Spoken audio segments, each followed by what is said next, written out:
Good evening, Philadelphia. This is your Eagles Tonight report, coming to you from the city that never sleeps on football. And folks, we've got to talk about something that's been eating at every single one of us green-blooded fans.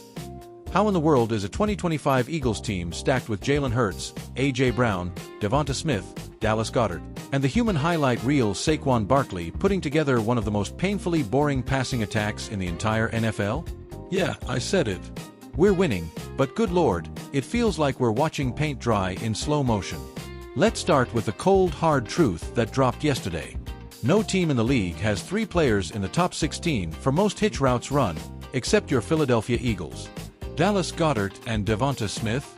They're 1 and 3 in the NFL, averaging over 9 hitches a game each. A.J. Brown isn't far behind. Offensive coordinator Kevin Patullo has basically turned the hitch route into the entire personality of this passing game, and it is absolutely suffocating the explosiveness we know this offense can have. Remember last year under Kellen Moore? Same quarterback, same top 2 receivers, same tight end, and we were torching secondaries deep on a weekly basis. A.J. Brown was living above 20 yards per catch.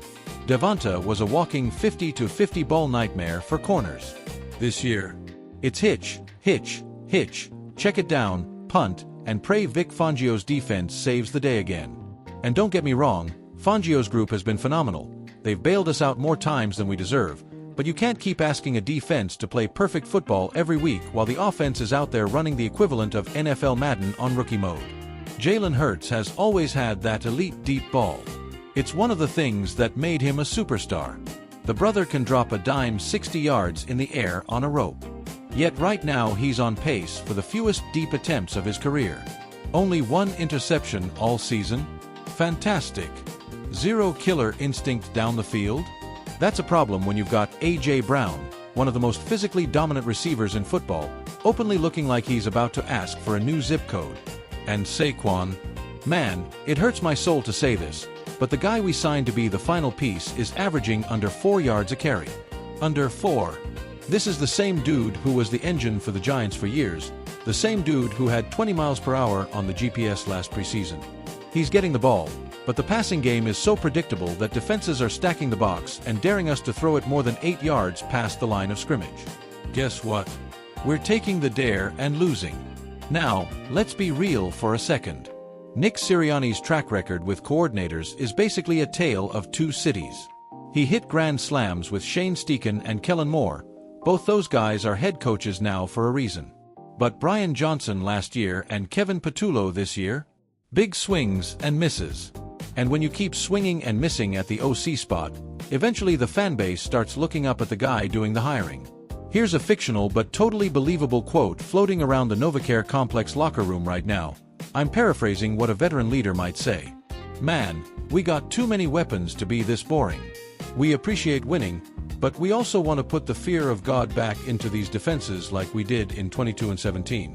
Right now, teams ain't scared. They just waiting on 3rd down knowing exactly what's coming. Look, an in-season firing isn't happening. That's not the Eagles style under Howie and Lurie. So we've got to ride this out.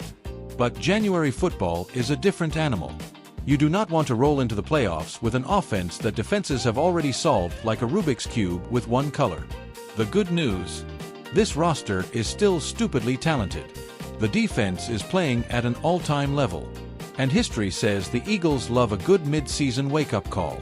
Remember 2017? We were 8-1 heading into that Seahawks loss, got humbled, then went on the greatest run in franchise history. Maybe this ugly stretch is the football gods telling Nick and Patullo, fix it now, or the postseason will be brutal. So Philly, strap in. Keep singing, Fly Eagles Fly, even when it feels more like, Watch Eagles Hitch. Because this fanbase has been through too much.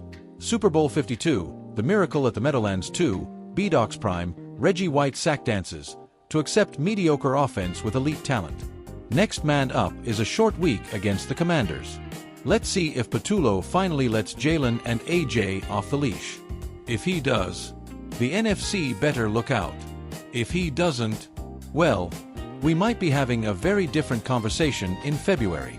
Until then, keep the faith, bleed green, and we'll see you right here after the next W, however ugly it might be.